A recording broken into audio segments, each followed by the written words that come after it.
at ng Anak at ng Espiritu Santo, Amang makapangyarihan. Pinupuri at pinasasalamatan ka namin.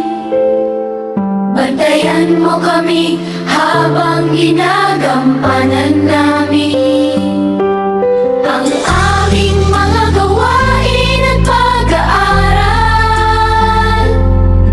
Tulungan mo kami sa lahat ng aming ginagawa upang kami ay maging mga ganap na nais mong kami ay maging.